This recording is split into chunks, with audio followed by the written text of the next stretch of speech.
بسم الله الرحمن الرحيم. يا أيها المدثر قم فأنذر وربك فكبر وثيابك فطهر والرجز فاهجر ولا تمنن تستكثر ولربك فاصبر فإذا نقر في الناقور فذلك يومئذ يوم عسير على الكافرين غير يسير.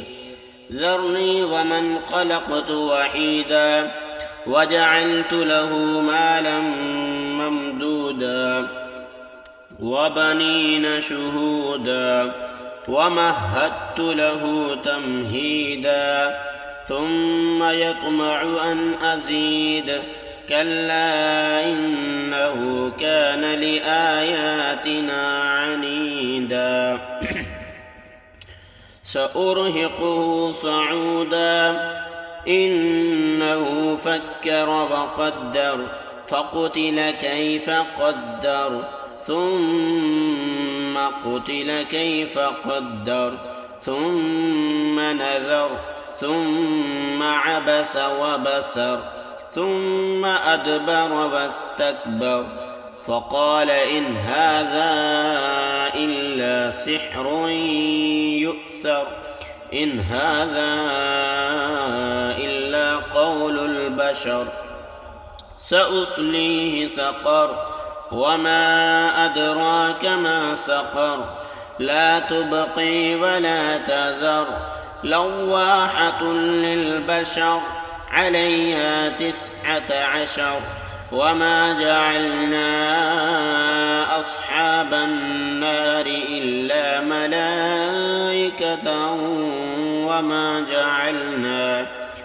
وما جعلنا عدتهم إلا فتنة للذين كفروا ليستيقن الذين أوتوا الكتاب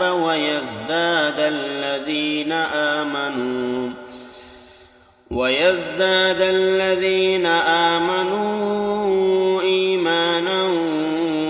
ولا يرتاب الذين أوتوا الكتاب والمؤمنون وليقول الذين في قلوبهم مرض والكافرون ماذا أراد الله بهذا مثلا كذلك يضل الله من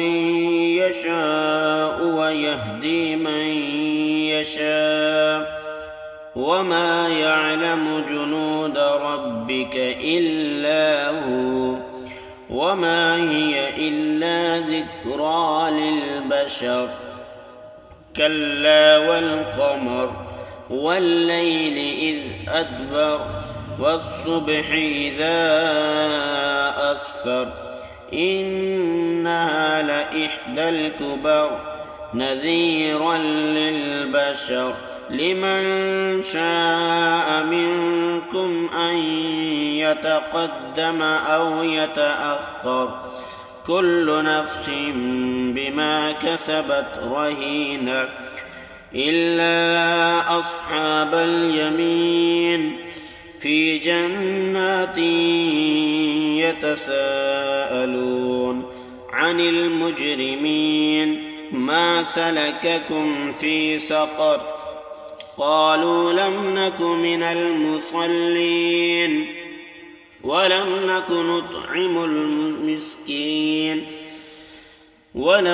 نطعم المسكين وكنا نخوض مع الخائضين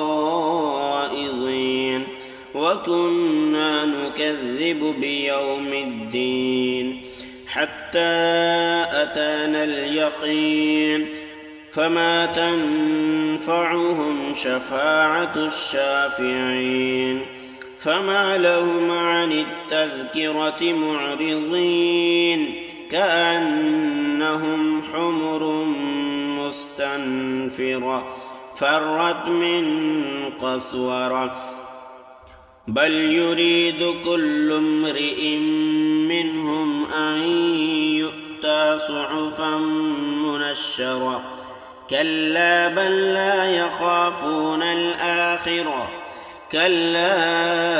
إنه تذكرة فمن شاء ذكره وما يذكرون إلا أن يشاء الله وما يذكرون إلا أن يشاء الله هو أهل التقوى وأهل المغفرة